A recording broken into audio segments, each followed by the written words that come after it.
ಓಂ ಶಾಂತಿ ಬಾಪ್ದಾದ ಮಧುಬನ್ ಮುರಳಿ 27/1/2026. ಇಲ್ಲಿ ಬಾಬಾ ಏನು ಹೇಳ್ತಾ ಇದ್ದಾರೆ, ಮಧುರ ಮಕ್ಕಳೇ, ಹೆಜ್ಜೆ ಹೆಜ್ಜೆಯಲ್ಲಿ ಶ್ರೀಮತದಂತೆ ನಡೆಯಿರಿ, ಇಲ್ಲದಿದ್ದರೆ ಮಾಯು ದಿವಾಳಿಯನ್ನಾಗಿ ಮಾಡಿಬಿಡುವುದು. ಈ ಕಣ್ಣುಗಳು ಬಹಳ ಮೋಸಗೊಳಿಸುತ್ತವೆ, ಇವನ್ನು ಬಹಳ ಸಂಭಾಲನೆ ಮಾಡಿಕೊಳ್ಳಿ. ಬಾಬಾ ಏನು ಹೇಳ್ತಾ ಇದ್ದಾರೆ, ನಾವು ಈಗ 63 ಜನ್ಮದ ಪಾಪ ಐತೆ ತಲೆ ಮೇಲೆ. ಇವಾಗ ನೋಡ್ರಿ, ನಾವು ಬಾಬಾನ ಮಾಡ್ಲಿಕ್ಕೆ ಬಂದ್ವ್ಯಾ, ಈಗ 84ನೇ ಜನ್ಮದ್ದು ಕರ್ಮ ನಮಗೆ ನಮ್ಮ ಎದುರುಗಡೆ ಬರ್ತದೆ. ಈ ಜನ್ಮ ಮಾಡಿತ್ತು ನಾವು ಬಾಬಾನ ನೆನ್ಪು ಮಾಡ್ದಂಗೆಲ್ಲ ಆ ಕರ್ಮ ಸುಡ್ತತೆ. ಆಮೇಲೆ 83ನೇ ಜನ್ಮದ್ದು ಎದುರಿಗೆ ಬರ್ತೈತೆ, ಆಮೇಲೆ ಅದನ್ನು ಭಸ್ಮ ಆಗ್ತೈತೆ. ಆಮೇಲೆ 82, ಹೀಗೆ ಒಂದೊಂದು ಜನ್ಮದ್ದು ಭಸ್ಮ ಆದಂಗೆಲ್ಲ ಏನಾಗ್ತೈತೆ, ಒಂದೊಂದು ಜನ್ಮದ್ದು ಹಂಗೆ ಈ ಥರ ನಾವೇನು ಮಾಡ್ತೀವಿ, 63 ಜನ್ಮದ ಪಾಪನ ಭಸ್ಮ ಮಾಡ್ಕೊತೀವಿ. ಈಗ ನೋಡ್ರಿ, ನಾವು ಯಾವಾಗದ್ದು ಅಪರದಾಗ ಯಾವಾಗ ರಾಜರಾಗಿದ್ವಿ, ಅಲ್ಲಿ ಯುದ್ಧ ಮಾಡಿದ್ವಿ, ಅನೇಕ ಸೈನಿಕರು ಸತ್ತಿದ್ರು, ಅದು ಹೆಚ್ಚಿನ ಪಾಪ ಆಗಿತ್ತು ಆ ಜನ್ಮದಾಗ. ಅಂದರೆ ಆ ಜನ್ಮದ ಕರ್ಮ ನಮ್ಮ ಎದುರಿಗೆ ಬಂದಾಗ ದೊಡ್ಡ ಮಾಯನೇ ನಮಗೆ ದೊಡ್ಡದು ಬಂದಿರ್ತತೆ ಸಮಸ್ಯೆ. ಯಾವಾಗ ಮಾಡಿರ್ತೀವೋ ಅವಾಗೇ ಬರ್ತದೆ ಅದು. ಆದರೆ ನಾವು ಅದನ್ನು ಫೇಸ್ ಮಾಡೋಷ್ಟು ಶಕ್ತಿ ಇರಬೇಕು ನಮ್ಮಲ್ಲಿ ಆ ಕರ್ಮ ಸುಡೋಷ್ಟು ಯೋಗ ಆಗಿದ್ದರೆ, ಆ ಕರ್ಮ ಸುಟ್ಟಿದ್ರೆ ಅದು ನಮ್ಮನ್ನು ಟಚ್ ಕೂಡ ಮಾಡಲ್ಲ ಮಾಯೆ. ಬಟ್ ನಮ್ಗೆ ಅಷ್ಟು ಯೋಗ ಆಗಿಲ್ಲ ಅಂತಂದರೆ ಮತ್ತೆ ನಾವು ದುಃಖ ಪಡ್ತೀವಿ. ಇಲ್ಲಾಂದ್ರೆ ಒಂದೊಂದು ಸಲ ಮಾಯೆಗೆ ಸೋತು ಬಾಬನ ಮಾಡಲೇ ಬಿಡ್ತಾರೆ. ಅದಕ್ಕೆ ಇದೆಲ್ಲ ಆಗಬಾರ್ದು ಅಂದರೆ ಶ್ರೀಮತದಂತೆ ನಡೀರಿ ಅಂತ ಹೇಳ್ತಾರೆ ಬಾಬಾ. ಅಂದರೆ ಶ್ರೀಮತದಂತೆ ನಡೆದಷ್ಟು ಬಾಬಾ ಏನು ಶ್ರೀಮತ ಹೇಳಿದ್ದಾರೆ, ಅಮೃತ ವೇಳೆ ಬಾಬನ ನೆನಪು ಮಾಡೋದು, ಆಮೇಲೆ ಬೆಳಗಿನ ಸಮಯ ಬಾಬನ ಮುರಳಿ ಕೇಳೋದು, ಬಾಬನ ನೆನಪಿನಾಗೆ ಅಡುಗೆ ಮಾಡಿ ಬಾಬಾ ಭೋಗ ಇಟ್ಟು ಬಾಬನ ನೆನಪಿನಾಗೆ ಸ್ವೀಕಾರ ಮಾಡೋದು, ಕರ್ಮಯೋಗಿ ಕೈ ಕೆಲಸ ಮಾಡ್ತಾ ಬುದ್ಧಿ ಭಗವಂತನ ನೆನಪು ಮಾಡೋದು. ಮತ್ತೇನು, ಸಂಘಟನೆಯಲ್ಲಿ ಮುರಳಿ ಕೇಳಲೇಬೇಕು, ಕ್ಲಾಸಿಗೆ ಹೋಗಲೇಬೇಕು. ಯಾಕೆಂದರೆ ಅಲ್ಲಿ ಸಂಘಟನೆಯಲ್ಲಿ ಬಾಬನ ದೃಷ್ಟಿ ಬೀಳ್ತತೆ, ಅವರು ಜ್ಞಾನದಂತೆ ನಡೆಯೋಕ್ಕೆ ಶಕ್ತಿ ತುಂಬ್ತಾರೆ ಅಲ್ಲಿ ಬಾಬಾ. ನಾವು ಸಂಘಟನೆಯಲ್ಲಿ ಹೋದಾಗ ನಮ್ಮ ಪುರುಷಾರ್ಥ ಏರುವ ಕಲೆಯಲ್ಲಿ ಬರ್ತತೆ. ಆಮೇಲೆ ಸಂಜೆ ಅದು ಅಮೃತ ವೇಳೆ ಈಕ್ವಲ್ 6:30 7:30 ಆಗನ್ನು ನಾವು ಬಾಬನ ನೆನಪಿನಾಗ ಕೊಡೋದು. ಮತ್ತು ಏನು, ರಾತ್ರಿ ಬಾಬಾಗ ಚಾರ್ಟ್ ಒಪ್ಪಿಸಿ ಗುಡ್ ನೈಟ್ ಹೇಳಿ ಮಲಗೋದು. ಹೌದಾ? ಇನ್ನೂ ಹೆಜ್ಜೆ ಹೆಜ್ಜೆಯಲ್ಲಿ ಶ್ರೀಮತ ಇದ್ದಾವೆ. ಆದರೆ ಇವೆಲ್ಲ ಶ್ರೀಮತ ಯಾಕೆ? ಶ್ರೀಮತದಂತೆ ನಡೆದಷ್ಟು ಅಲ್ಲಿ ಆತ್ಮದ ಪಾಸಿಟಿವ್ ಶಕ್ತಿ ತುಂಬ್ತತೆ. ಆತ್ಮ ಹಗುರ ಆಗಿರ್ತತೆ, ಪರಂಧಾಮಕ್ಕೆ ಹಾರ್ತಾ ಇರ್ತತೆ. ಹೀಗೆ ಬಾಬಾ ನೆನಪು ಮಾಡ್ತಾ ಶಕ್ತಿ ತುಂಬ್ಕೊಂಡಿದ್ರೆ ಮಾಯ ಮೇಲೆ ವಿಜಯ ಪಡೆಯೋಕ್ಕಾಗ್ತದೆ. ಈಗ ಪ್ರಶ್ನೆ, ಯಾವ ಮಕ್ಕಳಿಂದ ಮಾಯು ಬಹಳ ವಿಕರ್ಮ ಮಾಡಿಸುತ್ತದೆ? ಯಜ್ಞದಲ್ಲಿ ವಿಘ್ನರೂಪ ಯಾರಾಗಿದ್ದಾರೆ? ಉತ್ತರ, ಯಾರಿಗೆ ತಮ್ಮ ಅಹಂಕಾರವಿರುವುದು ಅವರಿಂದ ಮಾಯು ಬಹಳ ವಿಕರ್ಮವನ್ನು ಮಾಡಿಸುತ್ತದೆ. ಇಂಥ ಮಿಥ್ಯ ಅಹಂಕಾರ ಇರುವವರು ಮುರಳಿಯನ್ನು ಓದುವುದಿಲ್ಲ. ಈ ರೀತಿ ಹುಡುಗಾಟಿಕೆ ಮಾಡುವುದರಿಂದ ಮಾಯೆಯು ಪೆಟ್ಟು ಕೊಟ್ಟು ಕಾಸಿಗೂ ಬೆಲೆ ಇಲ್ಲದವರನ್ನಾಗಿ ಮಾಡಿಬಿಡುತ್ತದೆ. ಯಾರ ಬುದ್ಧಿಯಲ್ಲಿ ಪರಚಿಂತನೆಯ ಮಾತುಗಳಿರುತ್ತವೆಯೋ ಅವರು ಯಜ್ಞದಲ್ಲಿ ವಿಘ್ನರೂಪವಾಗುತ್ತಾರೆ. ಇದು ಬಹಳ ಕೆಟ್ಟ ಹವ್ಯಾಸವಾಗಿದೆ. ಬಾಬಾ ಏನಂತಾರೆ, ಅಹಂಕಾರ ಇರೋರು ಅಂದರೆ ನನಗೆಲ್ಲ ಗೊತ್ತು, ನಾನೆಲ್ಲರ್ಕಿನ್ನ ದೊಡ್ಡ ಪುರುಷಾರ್ಥಿ, ಈ ಥರ ಅಹಂಕಾರ ಇರೋರು ಏನೋ ಅವರಿಂದನೇ ಮಾಯ ವಿಕರ್ಮ ಮಾಡಿಸ್ತತೆ ಅಂತ ಹೇಳಿದರು. ಮತ್ತೇನು ಹೇಳಿದರು ಬಾಬಾ, ಯಾರ ಬುದ್ಧಿಯಲ್ಲಿ ಪರಚಿಂತನೆ ಮಾತಿರ್ತವೋ ಅವರು ಯಜ್ಞದಲ್ಲಿ ವಿಘ್ನರೂಪ ಆಗ್ತಾರೆ ಅಂದ್ರೇನು, ಕೆಲವ್ರಿಗೆ ಯೋಗ ಇರಲ್ಲ, ಇನ್ನೂ ಅವ್ರಿಗೆ ಕರ್ಮ ಸುಟ್ಟಿಲ್ಲ, ಹಳೆ ಸಂಸ್ಕಾರ ಹೋಗಿಲ್ಲ ಅಂದರೆ ಅವ್ರು ಏನು ಮಾಡ್ತಿರ್ತಾರಂದರೆ ಬರೀ ಬೇರೆಯವ್ರದ್ದು ಕೊರತೆಗಳ್ನ ನೋಡೋದು, ಮತ್ತು ಅವು ಪರದರ್ಶನದ ಮಾತುಗಳಲ್ಲಿ ವೈಬ್ರೇಷನ್ ಕೆಡಿಸೋದು, ಮತ್ತು ಏನಾಗ್ತಾರೆ, ವಿಘ್ನರೂಪ ಆಗ್ತಾರೆ ಈ ಥರ. ಅದಕ್ಕೆ ಪರಚಿಂತನೆ ಮಾತುಗಳು ಇರಬಾರ್ದು ನಮ್ಮ ಹತ್ರ ಅಂತ ಬಾಬಾ ಹೇಳ್ತಾರೆ. ಓಂ ಶಾಂತಿ. ಆತ್ಮಿಕ ಮಕ್ಕಳಿಗೆ ತಂದೆ ತಿಳಿಸಿದ್ದಾರೆ, ಇಲ್ಲಿ ನೀವು ಮಕ್ಕಳು ಈ ವಿಚಾರದಿಂದ ಕುಳಿತುಕೊಳ್ಳಬೇಕಾಗುತ್ತದೆ. ಇವರು ತಂದೆಯೂ ಆಗಿದ್ದಾರೆ, ಶಿಕ್ಷಕ ಸದ್ಗುರುವೂ ಆಗಿದ್ದಾರೆ ಮತ್ತು ಇದನ್ನು ಅನುಭವ ಮಾಡುತ್ತೀರಿ. ಇವರು ಈಗ ನಾವು ತಂದೆಯನ್ನು ನೆನಪು ಮಾಡುತ್ತಾ ಮಾಡುತ್ತಾ ಪವಿತ್ರರಾಗಿ ಹೋಗಿ ಪವಿತ್ರ ಧಾಮವನ್ನು ತಲುಪುತ್ತೇವೆ. ತಂದೆಯು ತಿಳಿಸಿದ್ದಾರೆ, ಪವಿತ್ರ ಧಾಮದಿಂದಲೇ ನೀವು ಕೆಳಗಿಳಿದಿದ್ರಿ. ಮೊದಲು ನೀವು ಸತೋ ಪ್ರಧಾನರಾಗಿದ್ದಿರಿ, ನಂತರ ಸತೋ ರಜೋ ತಮೋದಲ್ಲಿ ಬಂದಿರಿ. ನಾವೀಗ ಕೆಳಗಿಳಿದಿದ್ದೇವೆ ಎಂಬುದನ್ನು ನೀವು ತಿಳಿದುಕೊಂಡಿದ್ದೀರಿ. ಭಲೆ ಸಂಗಮಯುಗದಲ್ಲಿದ್ದೀರಿ, ಆದರೆ ಜ್ಞಾನದಿಂದ ತಿಳಿದುಕೊಳ್ಳುತ್ತೀರಿ, ನಾವು ಬಹಳ ದೂರ ಸರಿದಿದ್ದೇವೆ. ಒಂದು ವೇಳೆ ನಾವು ಶಿವ ತಂದೆಯ ನೆನಪಿನಲ್ಲಿ ಇದ್ದಿದ್ದೇ ಆದರೆ ಶಿವಾಲಯವು ದೂರವಿಲ್ಲ. ಶಿವ ತಂದೆಯನ್ನು ನೆನಪು ಮಾಡದಿದ್ದರೆ ಶಿವಾಲಯವು ಬಹಳ ದೂರವಿದೆ. ಅಂದ್ರೇನು? ನಾವು ಬಾಬನ್ ದೈವಶಕ್ತಿ ಹೆಚ್ಚು ತುಂಬ್ಕೊಂಡಿವಂದರೆ ಆಯಿತು, ಪರಂಧಾಮಕ್ಕೆ ಹೋಗ್ತೀವಿ, ಜಲ್ದಿನೇ ಮತ್ತೆ ಸತ್ಯುಗದಾಗ ಇಳಿದೇ ಬಿಡ್ತೀವಿ. ನಾವು ಲಕ್ಷ್ಮೀನಾರಾಯಣರ ಸಾಮ್ರಾಜ್ಯದ ಬರೋಷ್ಟು ನಮ್ಮಲ್ಲಿ ದೈವಶಕ್ತಿ ಇಲ್ಲ ಅಂದರೆ ಅಲ್ಲಿ ಪರಂಧಾಮದಾಗೆ ಕೂಡಬೇಕು.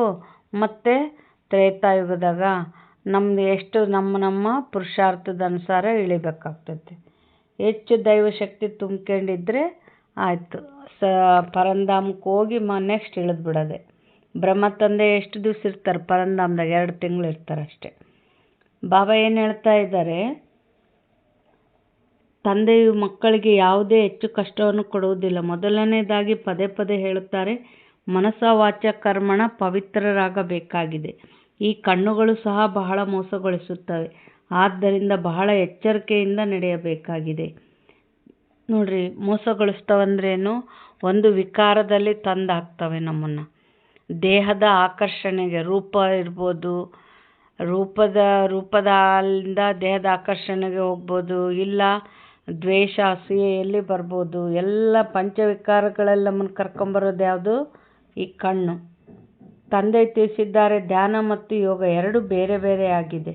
ಯೋಗ ಎಂದರೆ ನೆನಪು, ಕಣ್ಣುಗಳನ್ನು ತೆರೆದು ನೆನಪು ಮಾಡಬಹುದು.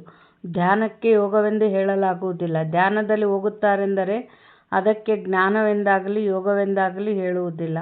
ಧ್ಯಾನದಲ್ಲಿ ಹೋಗುವವರ ಮೇಲೆ ಮಾಯು ಬಹಳ ಯುದ್ಧ ಮಾಡುತ್ತದೆ. ಆದ್ದರಿಂದ ಇದರಲ್ಲಿ ಬಹಳ ಎಚ್ಚರಿಕೆಯಿಂದ ಇರಬೇಕಾಗಿದೆ. ಬಾಬಾ ಇಲ್ಲಿ ಏನು ಹೇಳ್ತಾರೆ? ಧ್ಯಾನ, ಯೋಗ ಅಂದರೆ ಜೋಡಣೆ, ಅವ್ರ ಮಹಿಮೆ, ಅವ್ರ ಜೊತೆ ಮಾತಾಡೋದು. ಯಾರ ಜೊತೆಗೆ ನಮಗೆ ಸಂಪರ್ಕ ಇರ್ತದೆ? ಇವಾಗ ಬಾಬನ ಜೊತೆಗೆ ಸಂಪರ್ಕ, ಅಲ್ಲಿ ಬಾಬನ ಜೊತೆ ಮಾತಾಡೋದು, ಅವ್ರ ಹತ್ರ ಸಹಯೋಗ ಕೇಳೋದು, ಹೌದಾ? ಆಮೇಲೆ ಅವ್ರ ಮಹಿಮೆ ಮಾಡೋದು, ಇದೆಲ್ಲ ನೆನಪು. ಬಾಬಾ ಹಿಂಗಿದ್ರು, ನಮಗೆ ಈ ಥರ ಮಾಡೋಕ್ಕೆ ಬಂದರೆ ಈ ಥರ ಮಾಡು ಬಾಬಾ, ಇದು ಯೋಗ. ಜೊತೆ ಫ್ರೆಂಡ್ಸ್ ಜೊತೆಗಿದ್ರೆ ಏನು ಮಾಡ್ತೀವಿ? ಒಬ್ರಿಗೊಬ್ರು ಮಾತಾಡೋದು, ವಾರ್ತಾಲಾಪ ಇರ್ತೈತಲ್ಲ, ಅದರಂತೆ. ಧ್ಯಾನ ಅಂದ್ರೇನು? ಅವರು ಇವಾಗ ಮೀರಾ ನಾಟ್ಯ ಆಡ್ತಿದ್ಲು ಕೃಷ್ಣನ ಜೊತೆಗೆ, ಅದೆಲ್ಲ ಏನು? ಧ್ಯಾನ. ಆದರೆ ಅಲ್ಲಿ ಅವ್ರ ಜೊತೆಗೆ ಆನಂದದಲ್ಲಿ ಮುಳುಗೋದು ಅಷ್ಟೇ. ಇದು ಯೋಗ ಬೇರೆ, ಧ್ಯಾನ ಬೇರೆ ಅಂತ ಬಾಬಾ ಹೇಳ್ತಾರೆ. ಬಾಬಾ ಏನು ಹೇಳ್ತಾ ಇದ್ದಾರೆ? ತಂದೆಯ ಕಾಯ್ದೆ ಅನುಸಾರ ನೆನಪಿರಬೇಕು. ಕಾಯ್ದೆಗೆ ವಿರುದ್ಧವಾಗಿ ಯಾವುದೇ ಕೆಲಸ ಮಾಡಿದರೆ ಮಾಯು ಒಮ್ಮೆಲೆ ಬೀಳಿಸಿಬಿಡುವುದು. ಧ್ಯಾನದ ಇಚ್ಛೆಯನ್ನು ಎಂದೂ ಇಟ್ಟುಕೊಳ್ಳಬಾರದು. ಇಚ್ಛೆ ಮಾತ್ರ ಅವಿದ್ಯೆ. ನಿಮಗೆ ಯಾವುದೇ ಇಚ್ಛೆಗಳಿರಬಾರದು. ಅಂದ್ರೇನು? ಧ್ಯಾನ. ಇವಾಗ ಮೀರಾ ಧ್ಯಾನದಲ್ಲಿ ಹೋಗ್ತಾ ಇದ್ಲು, ಕೃಷ್ಣನ ಜೊತೆಗೆ ನಾಟ್ಯ ಮಾಡ್ತಿದ್ಲು, ರಾಸಲೀಲೆ ಆಡ್ತಿದ್ಲು. ಆದರೆ ಆಡತ್ಲೆ ಏನನ್ನು ವೈಕುಂಠಕ್ಕೆ ಹೋದ್ಲ? ಇಲ್ಲ. ಏನೋ ಅಲ್ಪ ಸುಖ ಅಷ್ಟೆ. ಏನೋ ಕೃಷ್ಣನ ಜೊತೆಗೆ ಹೀಗೆ ಹಾಗೆ ನೆನ್ಸ್ಕೊಂಡು ಖುಷಿ ಪಡೋದು ಅಷ್ಟೆ. ಆದರೆ ಅದಕ್ಕೆ ಬಾಬಾ ಏನಂತಾರೆ? ಧ್ಯಾನದಲ್ಲಿ ಹೋಗ್ಬೇಡ್ರಿ, ನೀವು ದೈವಶಕ್ತಿ ತುಂಬ್ಕೊಂಡ್ರೆ ಮಾತ್ರ ಸತ್ಯಕ್ಕೆ ಹೋಗೋದು. ಅದಕ್ಕೆ ನನ್ನ ನೆನಪು ಮಾಡಿರಿ ಅಂತ ಬಾಬಾ ಹೇಳ್ತಾರೆ. ತಂದೆಯು ನಿಮ್ಮ ಎಲ್ಲ ಕಾಮನೆಗಳನ್ನು ಕೇಳದೆಯೇ ಪೂರ್ಣ ಮಾಡಿಬಿಡುತ್ತಾರೆ, ಆದರೆ ತಂದೆಯ ಆಜ್ಞೆಯಂತೆ ನಡೆದಾಗ ಮಾತ್ರ. ಅಂದರೆ ನಾವು ಬಾಬಾನ ಏನು ಬೇಡಬಾರ್ದು. ಬೆಗ್ಗ ರೂಪದ ನೋಡೋಕ್ಕೆ, ನಾನು ಈ ಭಿಕ್ಷುಕ ರೂಪದ ನೋಡೋಕ್ಕೆ ಇಷ್ಟಪಡಲ್ಲ ನಾನು ನನ್ನ ಮಕ್ಕಳನ್ನ. ಅಂದರೆ ಭಕ್ತಿ ಮಾರ್ಗದಾಗ ಕೇಳ್ತಿದ್ವಲ್ಲ, ಭಗವಂತ ನನಗೆ ಅದು ಕೊಡು, ಭಗವಂತ ಇದು ಕೊಡು ಅಂತ. ಇಲ್ಲಿ ಕೇಳೋ ಅವಶ್ಯಕತೆಯೇ ಇಲ್ಲ. ಬಾಬಾ ನಮ್ಮ ತಂದೆ, ಮಕ್ಕಳಿಗೆ ಏನು ಬೇಕೋ ಅದು ಕೊಟ್ಟೇ ಬಿಡ್ತಾರೆ. ಈಗ ಲೌಕಿಕದಲ್ಲೂ ಕೂಡ ಮಕ್ಕಳು ನಾನು ಸ್ಕೂಲಿಗೆ ಸೇರಿಸ್ರಿ, ನನಗೆ ಬಟ್ಟೆ ಕೊಡ್ರಿ, ನನಗೆ ಊಟ ಕೊಡ್ರಿ ಕೇಳಿ ಇಸ್ಕೊಂತಾರ? ಇಲ್ಲ. ಅವ್ರ ಟೈಮ್ ಸರಿಗೆ ನಾವು ಎಲ್ಲದೂ ಜೋಡಿಸ್ಬಿಡ್ತೀವಲ್ಲ ತಂದೆ ತಾಯಿ. ಅದೇ ರೀತಿ ಬಾಬಾನು ನಮಗೇನು ಬೇಕೋ ಎಲ್ಲ ಕೊಟ್ಬಿಡ್ತಾರೆ. ಆದರೆ ಅಂದ್ರೇನು, ಬಾಬನ ಹೇಗೆ ಯಾವ ರೀತಿ ಆಜ್ಞೆ ನೀಡಿದರೋ, ಯಾವ ರೀತಿ ನೆನ್ಪು ಮಾಡೋಕ್ಕೆ ಹೇಳ್ಯಾರೋ, ಸೇವೆ, ಜ್ಞಾನ, ಶ್ರೀಮತ ಇವೆಲ್ಲ ಬಾಬಾ ಹೆಂಗೆ ಹೇಳ್ತಾರೋ ಹಂಗೆ ನಡ್ಕೊಂಡ್ರೆ ಆಗ ಅಲ್ಲಿ ಕರ್ಮ ಸುಟ್ಟಿರ್ತಾವ. ಆಗ ಬಾಬಾ ನಮ್ದೆಲ್ಲದನ್ನು ಪೂರೈಸ್ತಾರೆ. ಒಂದು ವೇಳೆ ತಂದೆಯ ಆಜ್ಞೆಯ ಉಲ್ಲಂಘನೆ ಮಾಡಿ ಉಲ್ಟಾ ಕರ್ಮವನ್ನು ಹಿಡಿದರೆ, ಉಲ್ಟಾ ಮಾರ್ಗವನ್ನು ಹಿಡಿದರೆ ಸ್ವರ್ಗಕ್ಕೆ ಹೋಗೋ ಬದಲು ನರಕದಲ್ಲಿಯೇ ಹೋಗುವರು. ಗಜವನ್ನು ಗ್ರಾಹವು ತಿಂದಿತು ಎಂದು ಗಾಯನವಿದೆ. ಅನೇಕರಿಗೆ ಜ್ಞಾನ ಕೊಡುವವರು, ಭೋಗವನ್ನು ನೀಡುವವರು ಇಂದು ಇಲ್ಲ. ಏಕೆಂದರೆ ಕಾಯ್ದೆಯ ಉಲ್ಲಂಘನೆ ಮಾಡುತ್ತಾರೆಂದರೆ ಪೂರ್ಣ ಮಾಯಾವಿಗಳಾಗಿ ಬಿಡುತ್ತಾರೆ. ದೇವತೆಗಳಾಗುತ್ತಾ ಮತ್ತೆ ಅಸುರರಾಗಿ ಬಿಡುತ್ತಾರೆ. ಅಂದರೆ ಬಾಬಾ ಇಲ್ಲಿ ಏನು ಹೇಳ್ತಾ ಇದ್ದಾರೆ, ಮಾಯೆ ಅವ್ರ ಕರ್ಮ ಸುಡೋಷ್ಟು ಯೋಗ ಆಗಿಲ್ಲ ಅಂದರೆ, ಅವರು ತಪ್ಪು ಮಾಡಿದಾಗ ನಾನು ತಪ್ಪು ಮಾಡಿದೆ ಅನ್ನೋ ಅರಿವು ಟಚ್ ಬಾಬಾ ಕೊಡ್ತಾರೆ. ಬಟ್ ಕರ್ಮ ಇತ್ತು ಅಂದರೆ ಅದು ಬಾಬಾ ಟಚ್ ಕೊಟ್ಟರು ಕ್ಯಾಚ್ ಮಾಡ್ಕೊಳಲ್ಲ. ಮತ್ತು ನಾನು ಮಾಡಿದ್ದೇ ಸರಿ ಅಂತ ವಾದ ಮಾಡಿ ಮತ್ತೆ ಬಾಬನ ಮಡ್ಲು ಬಿಡ್ತಾರೆ, ವಿಘ್ನ ರೂಪ ಹಾಕ್ತಾರೆ. ಬಾಬಾ ಏನು ಹೇಳ್ತಾ ಇದ್ದಾರೆ, ಆದ್ದರಿಂದ ಈ ಮಾರ್ಗದಲ್ಲಿ ಬಹಳ ಎಚ್ಚರಿಕೆ ಇರಬೇಕು. ತಮ್ಮ ಮೇಲೆ ತಾವು ನಿಯಂತ್ರಣವನ್ನು ಇಟ್ಟುಕೊಳ್ಳಬೇಕು. ತಂದೆ ಮಕ್ಕಳಿಗೆ ಸಾವಧಾನ ನೀಡುತ್ತಾರೆ. ಶ್ರೀಮತ ಉಲ್ಲಂಘನೆ ಮಾಡಬಾರದು. ಅಸುರಿ ಮತದಂತೆ ನಡೆಯುವುದರಿಂದಲೇ ನಿಮ್ಮದು ಇಳಿಯುವ ಕಲೆಯಾಗಿದೆ. ಎಲ್ಲಿದ್ದವರು ಎಲ್ಲಿಗೆ ಬಂದು ತಲುಪಿದ್ದೀರಿ, ಒಮ್ಮೆಲೆ ಕೆಳಗೆ ಬಂದು ಬಿಟ್ಟಿದ್ದೀರಿ. ಈಗಲೂ ಸಹ ಶ್ರೀಮತದಂತೆ ನಡೆಯದೆ ನಿರ್ಲಕ್ಷ್ಯವಾದರೆ ಪದವಿ ಭ್ರಷ್ಟರಾಗಿ ಬಿಡುತ್ತೀರಿ. ತಂದೆಯು ನಿನ್ನೆಯ ದಿನವೂ ತಿಳಿಸಿದ್ದರು, ಏನೆಲ್ಲವನ್ನು ಶ್ರೀಮತದ ಆಧಾರವಿಲ್ಲದೆ ಮಾಡುವರೋ ಅವರು ಸೇವಾಭಂಗ ಮಾಡುತ್ತಾರೆ. ಶ್ರೀಮತವಿಲ್ಲದೆ ಮಾಡಿದರೆ ಕೆಳಗೆ ಬೀಳುತ್ತಾರೆ. ತಂದೆಯು ಆರಂಭದಿಂದ ಮಾತೆಯರನ್ನು ನಿಮಿತ್ತರನ್ನಾಗಿ ಇಟ್ಟಿದ್ದಾರೆ, ಏಕೆಂದರೆ ಕಳಸವು ಮಾತೆಯರಿಗೆ ಸಿಗುತ್ತದೆ. ಒಂದೇ ಮಾತರಂ ಎಂದು ಗಾಯನವಿದೆ. ತಂದೆಯು ಸಹ ಮಾತೆಯರ ಒಂದು ಸಂಘವನ್ನು ಕಟ್ಟಿದರು, ಅವರಿಗೆ ತನ್ನದೆಲ್ಲವನ್ನು ಅರ್ಪಣೆ ಮಾಡಿಬಿಟ್ಟರು. ಕನ್ಯೆಯರು ವಿಶ್ವಾಸ ಪಾತ್ರರಾಗಿರುತ್ತಾರೆ. ಬಹುತೇಕವಾಗಿ ಪುರುಷರು ದಿವಾಳಿಯಾಗಬಹುದು. ಆದ್ದರಿಂದ ತಂದೆಯು ಸಹ ಮಾತೆಯರ ಮೇಲೆ ಕಳಸವನ್ನಿಡುತ್ತಾರೆ. ಈ ಜ್ಞಾನ ಮಾರ್ಗದಲ್ಲಿಯೂ ಮಾತೆಯರು ದಿವಾಳಿಯಾಗಬಹುದು. ಯಾರು ಪದಮ ಭಾಗ್ಯಶಾಲಿಗಳಾಗುವವರಿದ್ದಾರೆಯೋ ಅವರು ಸಹ ಮಾಯೆಯಿಂದ ಸೋತು ದಿವಾಳಿಯಾಗಿ ಬಿಡುತ್ತಾರೆ. ಇಲ್ಲಿ ಸ್ತ್ರೀ ಪುರುಷರಿಬ್ಬರೂ ದಿವಾಳಿಯಾಗುವ ಸಾಧ್ಯತೆ ಇದೆ. ಅಲ್ಲಾದರೆ ಕೇವಲ ಪುರುಷರು ದಿವಾಳಿಯಾಗುತ್ತಾರೆ. ಇಲ್ಲಂತೂ ನೋಡಿ, ಎಷ್ಟೊಂದು ಮಂದಿ ಸೋಲನ್ನು ಅನುಭವಿಸಿ ಹೊರಟು ಹೋದರು, ಅಂದರೆ ದಿವಾಳಿಯಾದರಲ್ಲವೇ. ಅಂದರೆ ಬ್ರಹ್ಮ ತಂದೆ ಫಸ್ಟ್ ಬಾಬಾ ಅವರಲ್ಲಿ ಪ್ರವೇಶ ಆದಾಗ ಆದಿಯಲ್ಲಿ ಎಷ್ಟು ಮಂದಿ ಪಾಲನೆ ಕೊಟ್ಟರು? 300 ಮಂದಿ ಪಾಲನೆ ಕೊಟ್ಟರು. ಆದರೆ ಬೇಷ್ 9 ಕೋಟಿ ರೂಪಾಯಿ ದುಡ್ಡಿತ್ತು ಆ ಕಾಲಕ್ಕೆ. 1936 ಬೇಷು ಹಾಲು ಹಣ್ಣು ಮಕ್ಕಳನ್ನ ಸುಖವಾಗಿ ಬೆಳೆಸಿದ್ರು. ಆದರೆ ಬಾಬಾ ಟೆಸ್ಟ್ ಮಾಡ್ಬೇಕಲ್ಲ, ಇವರೇನು ಊಟಕ್ಕಾಗಿ ಅದು ಸುಖವಾಗಿರೋದಕ್ಕೆ ಇದ್ದಾರೋ ಭಗವಂತಗಾಗಿ ಅದಾರಂತ ಟೆಸ್ಟ್ ಮಾಡ್ಬೇಕಲ್ಲ. ಬೆಗ್ರಿ ಪಾರ್ಟ್ ಶುರುವಾಯಿತು. ಅಂದರೆ 2 ರೊಟ್ಟಿ 1 ಲೋಟ ಮಜ್ಜಿಗೆ, ಅಲ್ಲಿ ಮಜ್ಜಿಗೆಗೆ ರೊಟ್ಟಿ ಅದ್ಕೊಂಡು ತಿನ್ಬೇಕು. ಮತ್ತು ರಾತ್ರಿಗೆ 2 ರೊಟ್ಟಿ 1 ಲೋಟ ಮಜ್ಜಿಗೆ. ಆದರೆ ಯಾರು ಪರಮಾತ್ಮನ ಪ್ರೀತಿಗಾಗಿದ್ದರೋ ಅವ್ರೇನು ಮಾಡಿದರು, ನಮಗೆ ಭಗವಂತನೇ ಬೇಕು ಅಂಥೇಳಿ ನಿಶ್ಚಯದಿಂದ ಇದು 60 ಮಂದಿ ಉಳ್ಕೊಂಡ್ರು. ಉಳಿದವರೆಲ್ಲ ವಾಪಸ್ ಹೋದರು.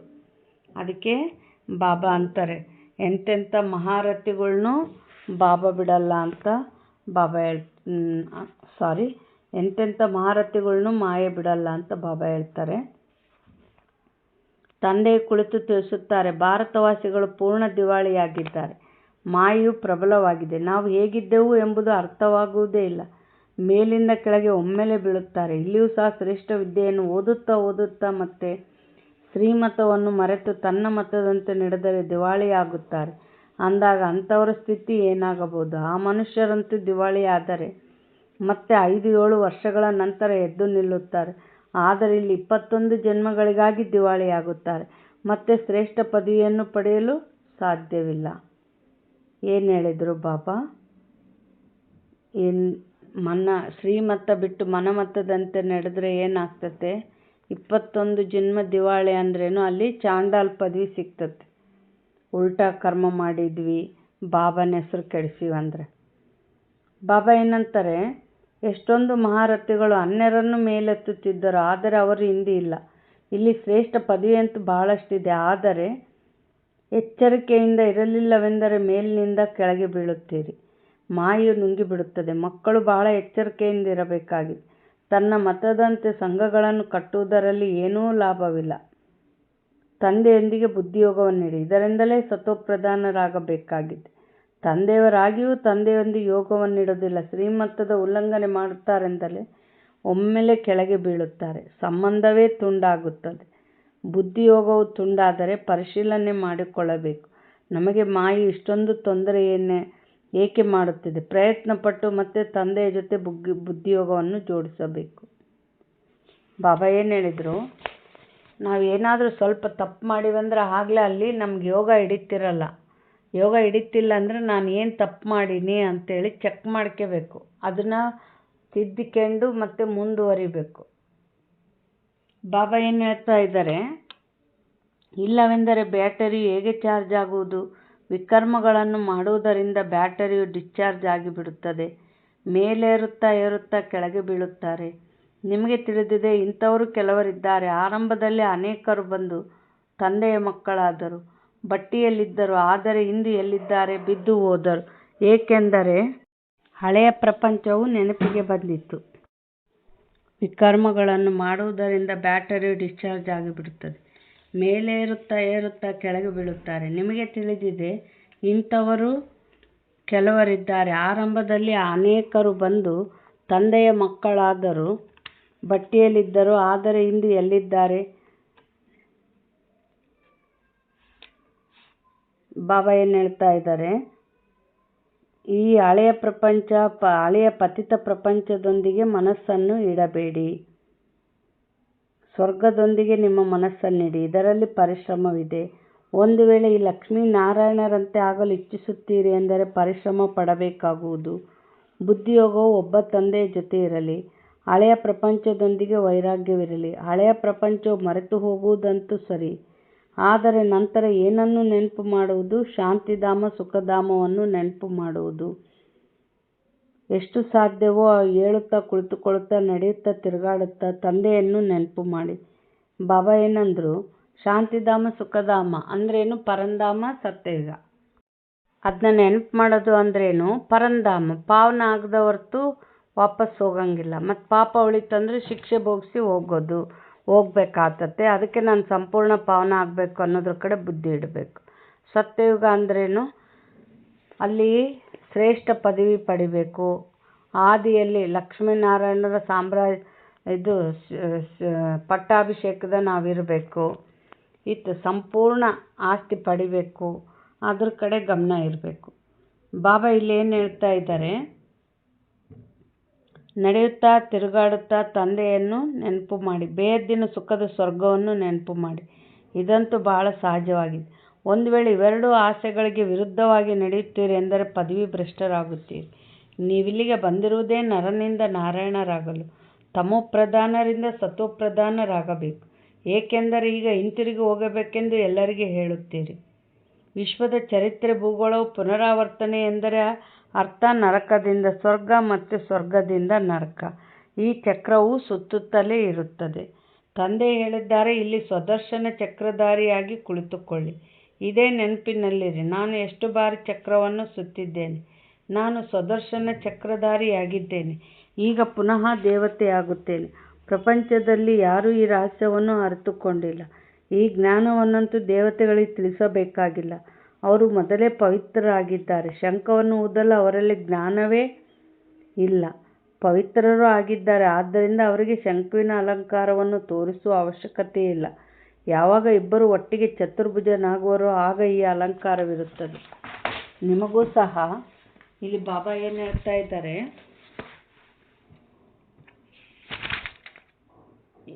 ನಿಮಗೂ ಸಹ ಇದನ್ನು ತೋರಿಸುವುದಿಲ್ಲ, ಏಕೆಂದರೆ ನೀವು ಇಂದು ದೇವತೆಯಂತಿರುತ್ತೀರಿ ಮತ್ತು ನಾಳೆ ಕೆಳಗೆ ಬೀಳುತ್ತೀರಿ. ಮಾಯೆಯು ಬೀಳಿಸಿಬಿಡುತ್ತದೆ ಅಲ್ಲವೇ? ತಂದೆಯು ದೇವತೆಗಳನ್ನಾಗಿ ಮಾಡುತ್ತಾರೆ ಮತ್ತು ಮಾಯೆಯು ಅಸುರರನ್ನಾಗಿ ಮಾಡಿಬಿಡುತ್ತದೆ. ಅನೇಕ ಪ್ರಕಾರದಿಂದ ಮಾಯೆಯು ಪರೀಕ್ಷೆ ತೆಗೆದುಕೊಳ್ಳುತ್ತದೆ. ಯಾವಾಗ ತಂದೆಯು ಬಂದು ತಿಳಿಸುವರೋ ಆಗ ಅರ್ಥವಾಗುತ್ತದೆ ನಿಜವಾಗಿಯೂ ನಮ್ಮ ಸ್ಥಿತಿ ಕೆಳಗಿಳಿದಿದೆ ಎಂದು. ಪಾಪ ಎಷ್ಟು ಬಾರಿ ತಮ್ಮದೆಲ್ಲವನ್ನು ಶಿವತಂದೆಯ ಖಜಾನೆಯಲ್ಲಿ ಜಮಾ ಮಾಡಿಸಿದರೂ ಸಹ ಮತ್ತೆ ಮಾಯೆಯಿಂದ ಸೋಲನ್ನು ಅನುಭವಿಸುತ್ತಾರೆ. ಶಿವತಂದೆಯ ಮಕ್ಕಳಾಗಿ ಬಿಟ್ಟಿರಿ, ಮತ್ತೇಕೆ ಮರೆತು ಬಿಡುತ್ತೀರಿ? ಇದರಲ್ಲಿ ಯೋಗದ ಯಾತ್ರೆಯು ಮುಖ್ಯವಾಗಿದೆ. ಯೋಗದಿಂದಲೇ ಪವಿತ್ರರಾಗಬೇಕಾಗಿದೆ. ಜ್ಞಾನದ ಜೊತೆಗೆ ಪವಿತ್ರತೆಯೂ ಬೇಕು. ಬಾಬಾ ಬಂದು ನಮ್ಮನ್ನು ಪಾವನ ಮಾಡಿ ನಾವು ಸ್ವರ್ಗದಲ್ಲಿ ಹೋಗಲು ಯೋಗ್ಯರಾಗಬೇಕೆಂದು ನೀವು ಕರೆಯುತ್ತೀರಿ. ಪಾವನರಾಗಿ ಶ್ರೇಷ್ಠ ಪದವಿಯನ್ನು ಪಡೆಯಲು ಶ್ರೇಷ್ಠ ಯಾತ್ರೆಯು ನೆನಪಿನ ಯಾತ್ರೆಯು ಮುಖ್ಯವಾಗಿದೆ. ಯಾರು ಬಿಟ್ಟು ಹೋದರೂ ಅವರು ಸಹ ಅಲ್ಪ ಸ್ವಲ್ಪ ಕೇಳಿರುವ ಕಾರಣ ಶಿವಾಲಯದಲ್ಲಿ ಖಂಡಿತ ಬರುತ್ತಾರೆ. ನಂತರ ಬಲೆ ಪದವಿಯನ್ನು ಹೇಗಾದರೂ ಪಡೆಯಲಿ, ಆದರೆ ಸತ್ಯುಗದಲ್ಲಂತೂ ಬರುತ್ತಾರೆ. ಒಂದು ಬಾರಿ ನೆನಪು ಮಾಡಿದರೂ ಸಹ ಸ್ವರ್ಗದಲ್ಲಿ ಬಂದು ಬಿಡುತ್ತಾರೆ, ಆದರೆ ಶ್ರೇಷ್ಠ ಪದವಿ ಇಲ್ಲ. ಸ್ವರ್ಗದ ಹೆಸರನ್ನು ಕೇಳಿ ಖುಷಿಯಾಗಿ ಬಿಡಬಾರದು. ಬಲೆ ಸ್ವರ್ಗವಿದೆ, ಆದರೆ ಅದರಲ್ಲಿ ಪದವಿಗಳು ಬಹಳಷ್ಟಿವೆ ಅಲ್ಲವೇ? ನಾನು ನೌಕರನಾಗಿದ್ದೇನೆ, ನಾನು ಕೂಲಿ ಮಾಡುವವನಾಗಿದ್ದೇನೆ ಎಂಬುದಂತೂ ಭಾಸವಾಗುತ್ತದೆ ಅಲ್ಲವೇ? ಕೊನೆಯಲ್ಲಿ ನಾವು ಏನಾಗುವೆವು? ನಮ್ಮಿಂದ ಯಾವ ವಿಕರ್ಮವಾದ ಕಾರಣ ಈ ಗತಿ ಉಂಟಾಗಿದೆ? ನಾನು ಮಹಾರಾಣಿ ಏಕಾಗಲಿಲ್ಲ. ಹೀಗೆ ಎಲ್ಲವೂ ನಿಮಗೆ ಸಾಕ್ಷಾತ್ಕಾರವಾಗುತ್ತದೆ. ಬಾಬಾ ಏನು ಲಾಸ್ಟಿಗೆ ಏನು ಮಾಡ್ತಾರೆ? ಎಲ್ಲವುದು ಸಾಕ್ಷಾತ್ಕಾರ ಮಾಡ್ತಾರೆ. ನಾನು ಸಾಕ್ಷಾತ್ಕಾರ ಮಾಡಿಸಿನೇ ನಿಮಗೆ ಶಿಕ್ಷೆ ಕೊಡ್ತೀನಿ ಅಂತ ಹೇಳ್ಯಾರ ಬಾಬಾ. ಯಾಕೆಂದರೆ ನಾನು ಇದ್ಯಾಕೆ ಬಾಬಾ ಮರ್ತು ಬಿಡ್ತೀವಿ ತಪ್ಪು ಮಾಡಿದ್ದು. ಅಯ್ಯೋ ನಾನು ಎಷ್ಟು ಪುರುಷಾರ್ಥ ಮಾಡಿದ್ನಲ್ಲ, ಬಾಬಾ ನನಗೆ ಯಾಕೆ ಶಿಕ್ಷೆ ಕೊಟ್ಟರು ಅಂತ ಬಾಬನ ಮೇಲೆ ಆರೋಪ ಹೊರಿಸ್ಬಾರ್ದು. ಅದಕ್ಕೆ ನಿಮಗೆ ಸಾಕ್ಷಾತ್ಕಾರ ಮಾಡಿಸಿನೇ ಶಿಕ್ಷೆ ಕೊಡ್ತೀನಿ ಅಂತ ಬಾಬಾ ಹೇಳ್ತಾ ಇದ್ದಾರೆ. ಈಗ ಪದವಿಗಳಲ್ಲಿ ಬಹಳ ಅಂತರವಿರುತ್ತದೆ. ಹೆಜ್ಜೆಯಲ್ಲಿ ಎಚ್ಚರಿಕೆಯಿಂದ ನಡೆದಾಗ ನೀವು ಪದ್ಮಾಪತಿಗಳಾಗಲು ಸಾಧ್ಯ. ಎಚ್ಚರಿಕೆ ಇಲ್ಲವೆಂದರೆ ಪದ್ಮಾಪತಿಗಳಾಗಲು ಸಾಧ್ಯ ಇಲ್ಲ. ಎಚ್ಚರಿಕೆ ಅಂದರೆ ಏನು? ಒಂದು ನಿಮಿಷನೂ ವೇಸ್ಟ್ ಆಗಬಾರ್ದು, ಅಷ್ಟು ಕೇರ್ಫುಲ್ ಆಗಿರಬೇಕು. ಮಂದಿರಗಳಲ್ಲಿ ದೇವತೆಗಳಿಗೆ ಪದ್ಮಾಪತಿಯ ಗುರುತನ್ನು ತೋರಿಸುತ್ತಾರೆ. ಅಂತರವನ್ನಂತೂ ತಿಳಿದುಕೊಳ್ಳಬಹುದಲ್ಲವೇ? ಪದವಿಗಳಲ್ಲಿ ಬಹಳ ಅಂತರವಿರುತ್ತದೆ. ಈಗಲೂ ನೋಡಿ ಎಷ್ಟೊಂದು ದರ್ಜೆಗಳಿವೆ. ಬಲೆ ಅಲ್ಪಕಾಲದ ಸುಖವಾಗಿದೆ, ಆದರೂ ಸಹ ಅವರಿಗೆ ಎಷ್ಟೊಂದು ಅಭಿಮಾನವಿರುತ್ತದೆ. ಆದ್ದರಿಂದ ತಂದೆಯು ತಿಳಿಸುತ್ತಾರೆ, ಈ ಶ್ರೇಷ್ಠ ಪದವಿಯನ್ನು ಪಡೆಯಬೇಕಾಗಿದೆ ಎಂದು ಹೇಳಿದಾಗ ಇದಕ್ಕಾಗಿ ಎಲ್ಲರೂ ಕೈಯನ್ನೆತ್ತುತ್ತಾರೆ. ಅಂದ ಮೇಲೆ ಅಷ್ಟು ಪುರುಷಾರ್ಥವನ್ನು ಮಾಡಬೇಕಾಗಿದೆ. ಕೈಯನ್ನೆತ್ತುವವರೇ ಸ್ವಯಂ ಕೆಳಗೆ ಬೀಳುತ್ತಾರೆ. ಆಗ ಅನ್ಯರು ಹೇಳುತ್ತಾರೆ, ಇವರು ದೇವತೆಯಾಗುವವರಿದ್ದರು, ಪುರುಷಾರ್ಥ ಮಾಡುತ್ತಾ ಸಮಾಪ್ತಿಯಾಗಿ ಬಿಟ್ಟರು. ಕೈ ಎತ್ತುವುದಂತೂ ಸಹಜವಾಗಿದೆ, ಅನೇಕರಿಗೆ ತಿಳಿಸುವುದು ಸಹಜವಾಗಿದೆ. ಮಹಾರಥಿಗಳು ಅನ್ಯರಿಗೆ ತಿಳಿಸುತ್ತಲೂ ತಾವೇ ಮಾಯವಾಗಿ ಬಿಡುತ್ತಾರೆ. ಅನ್ಯರ ಕಲ್ಯಾಣ ಮಾಡಿ ತಮಗೆ ಅಕಲ್ಯಾಣ ಮಾಡಿಕೊಂಡು ಕುಳಿತುಕೊಳ್ಳುತ್ತಾರೆ. ಆದ್ದರಿಂದ ಬಹಳ ಎಚ್ಚರಿಕೆಯಿಂದಿರಿ ಎಂದು ತಂದೆಯು ತಿಳಿಸುತ್ತಾರೆ. ಅಂತರ್ಮುಖಿಯಾಗಿ ತಂದೆಯನ್ನು ನೆನಪು ಮಾಡಿ. ಯಾವ ಪ್ರಕಾರದಿಂದ? ತಂದೆ ನಮ್ಮ ತಂದೆಯೂ ಆಗಿದ್ದಾರೆ, ಶಿಕ್ಷಕ ಸದ್ಗುರುವೂ ಆಗಿದ್ದಾರೆ. ನಾವೀಗ ನಮ್ಮ ಮಧುರ ಮನೆಗೆ ಹೋಗುತ್ತಿದ್ದೇವೆ. ಇದೆಲ್ಲವೂ ಆಂತರ್ಯದಲ್ಲಿರಬೇಕಾಗಿದೆ. ತಂದೆಯಲ್ಲಿ ಜ್ಞಾನ ಮತ್ತು ಯೋಗ ಎರಡೂ ಇದೆ, ಹಾಗೆಯೇ ನಿಮ್ಮಲ್ಲಿಯೂ ಇರಬೇಕು. ಏಕೆಂದರೆ ನಿಮಗೆ ತಿಳಿದಿದೆ, ಶಿವತಂದೆ ಓದಿಸುತ್ತಾರೆಂದರೆ ಜ್ಞಾನವೂ ಆಯಿತು, ನೆನಪೂ ಆಯಿತು. ಜ್ಞಾನ ಮತ್ತು ಯೋಗ ಎರಡೂ ಒಟ್ಟಿಗೆ ನಡೆಯುತ್ತದೆ. ಯೋಗದಲ್ಲಿ ಕುಳಿತು ಶಿವತಂದೆಯನ್ನು ನೆನಪು ಮಾಡುತ್ತಿದ್ದರೆ ಜ್ಞಾನವನ್ನು ಮರೆತು ಹೋಗುವುದಲ್ಲ. ತಂದೆಯು ಯೋಗವನ್ನು ಕಲಿಸುತ್ತಾರೆಂದರೆ ಜ್ಞಾನವು ಮರೆತು ಹೋಗುವುದೇ ಇಲ್ಲ. ಇಡೀ ಜ್ಞಾನವು ಅವರಲ್ಲಿರುತ್ತದೆ. ನೀವು ಮಕ್ಕಳಿಗೆ ಈ ಜ್ಞಾನವಿರಬೇಕು, ಓದಬೇಕು. ಎಂಥ ಕರ್ಮವನ್ನು ನಾನು ಮಾಡುವೆನೋ ನನ್ನನ್ನು ನೋಡಿ ಅನ್ಯರು ಮಾಡುತ್ತಾರೆ. ನಾನು ಮುರಳಿ ಓದದಿದ್ದರೆ ಅನ್ಯರು ಓದುವುದಿಲ್ಲ. ಇಲ್ಲಿ ಬಾಬಾ ಏನು ಹೇಳ್ತಾರೆ? ನನ್ನ ನೋಡಿ 10 ಮಂದಿ ಮಾಡ್ತಾರೆ ಅಂತ ಹೇಳ್ತಾರೆ ಬಾಬಾ. ಅಂದರೆ ನಾವು ಅಲ್ಲಿ ಸೇವೆಯಲ್ಲಿ ತೊಡಗಿವಿ ಅಂದರೆ ಬೇರೆಯವ್ರಿಗೂ ಪ್ರೇರಣೆ ಆಗ್ತೈತೆ. ಅವ್ರ ಥರ ನಾವು ಸೇವೆ ಮಾಡಿ ಸೈ ಅನ್ಸ್ಕೋಬೇಕು ಅಂತ. ಆದರೆ ಕೆಟ್ಟ ಗುಣಗಳಲ್ಲಿ ನಡೆದ್ರೆ ಮುರಳಿ ಕೇಳಲಿಲ್ಲ ಅಂದರೆ ಅವ್ರು ನೋಡಿ 10 ಇನ್ನು ಬೇರೆಯವ್ರು ಕೂಡ ಮುರಳಿ ಕೇಳಲ್ಲ. ಈ ಥರ ಬಾಬಾ ಏನು ಹೇಳ್ತಾ ಇದ್ದಾರೆ? ಭಾಳ ಹುಷಾರಾಗಿ ನಡ್ಕೋಬೇಕು ಅಂತ ಹೇಳ್ತಾರೆ ಬಾಬಾ. ನಾನು ದುರ್ಗತಿ ಪಡೆದರೆ ಅನ್ಯರು ದುರ್ಗತಿ ಪಡೆಯುವರು. ನಾನೇ ಅನ್ಯರನ್ನು ಬೀಳಿಸಲು ನಿಮಿತ್ತನಾಗುತ್ತೇನೆ. ಕೆಲವು ಮಕ್ಕಳು ಮುಳಿಯನ್ನು ಓದುವುದಿಲ್ಲ. ಮಿಥ್ಯಾ ಅಹಂಕಾರವು ಬಂದು ಬಿಡುತ್ತದೆ. ಮಾಯು ಕೂಡಲೇ ಹೋರಾಟ ನಡೆಸುತ್ತದೆ. ಹೆಜ್ಜೆ ಹೆಜ್ಜೆಯಲ್ಲಿ ಶ್ರೀಮತ ಬೇಕು, ಇಲ್ಲವಾದರೆ ಒಂದಲ್ಲ ಒಂದು ವಿಕರ್ಮಗಳಾಗಿ ಬಿಡುತ್ತವೆ. ಅನೇಕ ಮಕ್ಕಳು ತಪ್ಪುಗಳನ್ನು ಮಾಡುತ್ತಾರೆ, ಇದರಿಂದ ಸತ್ಯನಾಶವಾಗಿ ಬಿಡುತ್ತದೆ. ತಪ್ಪುಗಳಾಗುವುದರಿಂದ ಮಾಯೆಯು ಪೆಟ್ಟುಕೊಟ್ಟು ಕನಿಷ್ಠರನ್ನಾಗಿ ಮಾಡಿಬಿಡುತ್ತದೆ. ಇದರಲ್ಲಿ ಬಹಳ ತಿಳುವಳಿಕೆ ಬೇಕು. ಅಹಂಕಾರ ಬಂದು ಮಾಯೆಯು ಬಹಳ ವಿಕರ್ಮವನ್ನು ಮಾಡಿಸುತ್ತದೆ. ಯಾವುದೇ ಸಂಘ ಮಾಡುತ್ತೀರಿ ಎಂದರೆ ಅದರಲ್ಲಿ ಒಬ್ಬರು ಅಥವಾ ಇಬ್ಬರು ಸ್ತ್ರೀ. ಬಾಬಾ ಏನು ಹೇಳ್ತಾ ಇದ್ದಾರೆ, ಅನೇಕ ಮಕ್ಕಳು ತಪ್ಪುಗಳನ್ನು ಮಾಡುತ್ತಾರೆ, ಇದರಿಂದ ಸತ್ಯನಾಶವಾಗಿ ಬಿಡುತ್ತದೆ. ತಪ್ಪುಗಳಾಗುವುದರಿಂದ ಮಾಯು ಪೆಟ್ಟುಕೊಟ್ಟು ಕನಿಷ್ಠರನ್ನಾಗಿ ಮಾಡಿಬಿಡುತ್ತದೆ. ಅಂದರೆ ತಪ್ಪು ಮಾಡಿದಾಗ ನೆಗೆಟಿವ್ ಎನರ್ಜಿ ಬರ್ತದೆ, ಆತ್ಮ ಭಾರ ಆಗ್ತದೆ, ಪರಂಧಾಮಕ್ಕೆ ಕಾರಲ್ಲ, ಬಾಬಾ ನೆನ್ಪು ಮಾಡಲ್ಲ. ಬಾಬಾ ನೆನ್ಪು ಮಾಡಲಿಲ್ಲ ಅಂದರೆ ನಮ್ಮ ಕರ್ಮಗಳು ಸುಮ್ಮನೆ ಬಿಡ್ತಾವ, ಪೆಟ್ಟು ಕೊಡ್ತಾವ. ಇದರಲ್ಲಿ ಬಹಳ ತಿಳುವಳಿಕೆಯೂ ಬೇಕು. ಅಹಂಕಾರವು ಬಂದರೆ ಮಾಯೆಯು ಬಹಳ ವಿಕರ್ಮವನ್ನು ಮಾಡಿಸುತ್ತದೆ. ಯಾವುದೇ ಸಂಘ ಮಾಡುತ್ತೀರಿ ಅಂದರೆ ಅದರಲ್ಲಿ ಒಬ್ಬರು ಅಥವಾ ಇಬ್ಬರು ಸ್ತ್ರೀಯರ ಖಂಡಿತ ಇರಬೇಕು. ಅವರ ಸಲಹೆಯಂತೆ ಕೆಲಸ ನಡೆಯುವಂತಿರಬೇಕು. ಕಳಶವನ್ನು ಲಕ್ಷ್ಮಿ ಮೇಲೆ ಇಡಲಾಗುತ್ತದೆಯಲ್ಲವೇ, ಗಾಯನವೂ ಇದೆ. ಅಮೃತವನ್ನು ಕುಡಿಸುವಾಗ ಅಸುರರು ಸಹ ಕುಳಿತು ಕುಡಿಯುತ್ತಿದ್ದರು ಮತ್ತು ಕೆಲವು ಕಡೆ ಯಜ್ಞದಲ್ಲಿ ವಿಘ್ನಗಳನ್ನು ಹಾಕುತ್ತಾರೆ, ಅನೇಕ ಪ್ರಕಾರದ ವಿಘ್ನಗಳನ್ನು ಹಾಕುತ್ತಾರೆ. ಇಡೀ ದಿನ ಬುದ್ಧಿಯಲ್ಲಿ ಪರಚಿಂತನೆಯ ಮಾತುಗಳಿರುತ್ತವೆ. ಇದು ಬಹಳ ಕೆಟ್ಟದ್ದಾಗಿದೆ. ಯಾವುದೇ ಮಾತಿದ್ದರೆ ತಂದೆಗೆ ದೂರು ಕೊಡಿ. ಸುಧಾರಣೆ ಮಾಡುವವರು ತಂದೆಯೊಬ್ಬರೇ ಆಗಿದ್ದಾರೆ. ನೀವು ತಮ್ಮ ಕೈಯಲ್ಲಿ ಕಾನೂನನ್ನು ತೆಗೆದುಕೊಳ್ಳಬೇಡಿ. ತಂದೆಯ ನೆನಪಿನಲ್ಲಿರಿ. ಎಲ್ಲರಿಗೆ ತಂದೆಯ ಪರಿಚಯವನ್ನು ಕೊಡಿ, ಆಗ ಈ ರೀತಿ ಆಗುವಿರಿ. ಮಾಯು ಬಹಳ ಕಠಿಣವಾಗಿದೆ, ಯಾರನ್ನೂ ಬಿಡುವುದಿಲ್ಲ. ಸದಾ ತಂದೆಗೆ ಸಮಾಚಾರವನ್ನು ಬರೆಯಬೇಕು, ಸಲಹೆಯನ್ನು ತೆಗೆದುಕೊಳ್ಳುತ್ತಾ ಇರಬೇಕು. ಹಾಗೆ ನೋಡಿದರೆ ತಂದೆಯು ಪ್ರತಿಯೊಂದು ಸಲಹೆಯನ್ನು ಕೊಡುತ್ತಲೇ ಇರುತ್ತಾರೆ. ಆದ್ದರಿಂದ ತಂದೆಯು ತಾವೇ ಈ ಮಾತಿನ ಬಗ್ಗೆ ತಿಳಿಸಿಬಿಟ್ಟರು ಅಂದಾಗ ಅಂತರ್ಯಾಮಿಯಾಗಿದ್ದಾರೆ ಎಂದು ಮಕ್ಕಳು ತಿಳಿದುಕೊಳ್ಳುತ್ತಾರೆ. ಆದರೆ ತಂದೆ ತಿಳಿಸುತ್ತಾರೆ, ಇಲ್ಲ, ನಾನಂತೂ ಜ್ಞಾನವನ್ನು ಓದಿಸುತ್ತೇನೆ, ಇದರಲ್ಲಿ ಅಂತರ್ಯಾಮಿಯ ಮಾತಿಲ್ಲ. ಇದನ್ನು ತಿಳಿದುಕೊಂಡಿದ್ದೇನೆ. ಇವರೆಲ್ಲರೂ ನನ್ನ ಮಕ್ಕಳಾಗಿದ್ದಾರೆ. ಪ್ರತಿಯೊಬ್ಬರಲ್ಲಿರುವ ಆತ್ಮವು ನನ್ನ ಮಗುವಾಗಿದೆ. ಬಾಕಿ ತಂದೆಯು ಮನುಷ್ಯರು ಇದನ್ನು ಉಲ್ಟಾ ತಿಳಿದುಕೊಳ್ಳುತ್ತಾರೆ. ತಂದೆ ತಿಳಿಸುತ್ತಾರೆ, ನನಗೆ ಗೊತ್ತಿದೆ, ಎಲ್ಲರ ಸಿಂಹಾಸನದಲ್ಲಿ ಆತ್ಮವು ವಿರಾಜಮಾನವಾಗಿದೆ. ಇದು ಎಷ್ಟು ಸಹಜ ಮಾತಾಗಿದೆ. ಆದರೂ ಸಹ ಮರೆತು ಹೋಗಿ ಪರಮಾತ್ಮನನ್ನು ಸರ್ವವ್ಯಾಪಿ ಎಂದು ಹೇಳಿಬಿಡುತ್ತಾರೆ. ಅಂದರೆ ಅವ್ರೇನು ಮಾಡಿದರು, ಶಾಸ್ತ್ರದಾಗ ಆತ್ಮನೇ ಪರಮಾತ್ಮ ಅಂದ್ಬಿಟ್ರು. ಅದು ತಪ್ಪು ಅಂತ ಹೇಳ್ತಾರೆ ಬಾಬಾ. ಇದು ಮೊಟ್ಟ ಮೊದಲನೇ ತಪ್ಪಾಗಿದೆ. ಇದರ ಕಾರಣದಿಂದಲೇ ಇಷ್ಟು ಕೆಳಗಿಳಿದಿದ್ದಾರೆ. ಯಾಕೆ ಕೆಳಗಿಳಿದ್ರು? ಆತ್ಮನೇ ಪರಮಾತ್ಮ ಅಂತ ಎಲ್ಲರಿಗೆ ಕಾಲಿ ಬಿದ್ದರು. ಅಲ್ಲಿ ಎಷ್ಟು ಅವ್ರಿಗೆ ಪೂಜೆ ಮಾಡಿ ಏನು ಮಾಡಿದ್ರು ಭಗವಂತಕ್ಕೂ ಮುಟ್ಟಲಿಲ್ಲ, ಅವರಿಂದ ಏನು ಸುಖ ಸಿಗಲಿಲ್ಲ. ಅದಕ್ಕೆ ಏನಾಯಿತು, ಇನ್ನೂ ನಾವೇನಾದ್ವಿ, ಕೆಳಗಿಳಿದ್ವಿ. ವಿಶ್ವದ ಮಾಲೀಕರನ್ನಾಗಿ ಮಾಡುವವರಿಗೆ ನೀವು ನಿಂದನೆ ಮಾಡುತ್ತೀರಿ. ಆದ್ದರಿಂದ ತಂದೆ ಹೇಳುತ್ತಾರೆ, ಯದಾ ಯದಾ ಧರ್ಮಸ್ಯ ಜ್ಞಾನಿರ್ಭವತಿ ಭಾರತ. ಅಂದರೆ ಪರಮಾತ್ಮ ಪರಮ ಪಾವನ, ನಾವು ಪಾಪಾತ್ಮಗಳು ನಾವು. ಮತ್ತು ನಮ್ಮಲ್ಲಿ ಪರಮಾತ್ಮ ಇದ್ದಾನಂತ ಪರಮಾತ್ಮನ ಯಾವ ಗ್ರೇಡಿಗೆ ತಂದು ಇಟ್ಬಿಟ್ಟಿವಿ ನಾವು. ಪ್ರಾಣಿಗಳಾಗದನ, ಪಕ್ಷಿಗಳಾಗದನ, ಕಲ್ಲಾಗದನ, ಮುಳ್ಳಾಗದನಂತ ಬೆಲೆ ಇಲ್ದಂಗೆ ಮಾಡಿಬಿಟ್ಟಿವಿ. ಅದಕ್ಕೆ ಧರ್ಮ ವಿನಾಶ ಆದಾಗ ನಾನು ಬರ್ತೀನಿ ಅಂತ ಬಾಬಾ ಬಂದಾರೆ. ಅಂದ ಮೇಲೆ ಮಕ್ಕಳು ಬಹಳ ಚೆನ್ನಾಗಿ ವಿಚಾರ ಸಾಗರ ಮಂಥನ ಮಾಡಬೇಕಾಗಿದೆ. ಜ್ಞಾನವನ್ನು ಬಹಳ ಮಂಥನ ಮಾಡಬೇಕು, ಸಮಯ ಕೊಡಬೇಕು. ಆಗಲೇ ನೀವು ತಮ್ಮ ಕಲ್ಯಾಣ ಮಾಡಿಕೊಳ್ಳಲು ಸಾಧ್ಯ. ಇದರಲ್ಲಿ ಹಣ ಮೊದಲಾದವುಗಳ ಮಾತಿಲ್ಲ. ಯಾರೂ ಹಸುವಿನಿಂದಂತೂ ಸಾಯುವುದಿಲ್ಲ. ಯಾರೆಷ್ಟು ತಂದೆಯ ಬಳಿ ಜಮಾ ಮಾಡುವರೋ ಅಷ್ಟು ಜಮಾ ಆಗುತ್ತದೆ.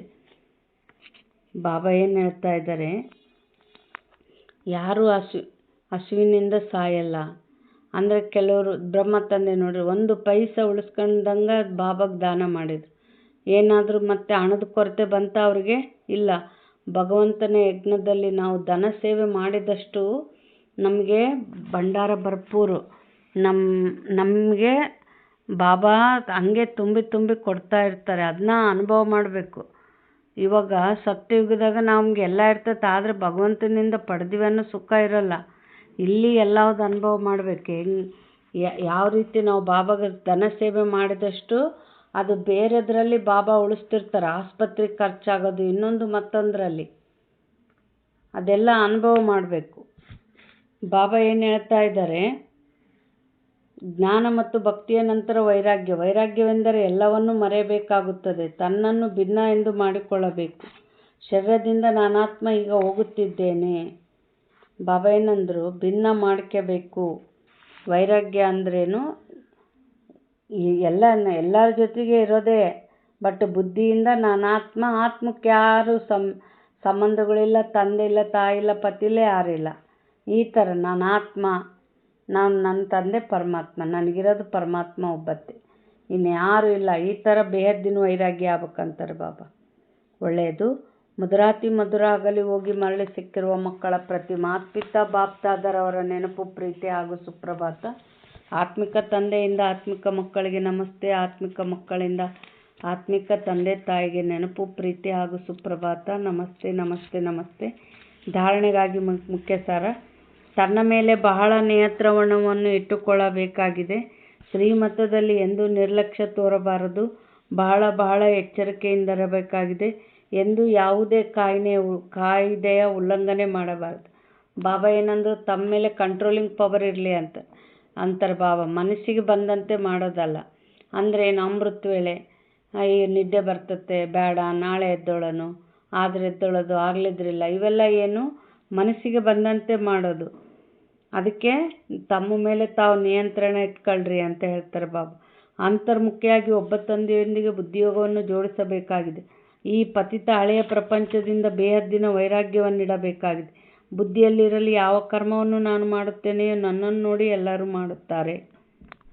ವರದಾನ. ಜ್ಞಾನದ ರತ್ನಗಳನ್ನು ಪ್ರತಿದಿನವೂ ಪರಿಶೋಧಿಸುತ್ತಾ ಸಮಾಧಾನ ಸ್ವರೂಪರಾಗುವಂಥ ನಿಶ್ಚಿಂತಪುರದ ಚಕ್ರವರ್ತಿ ಭವ.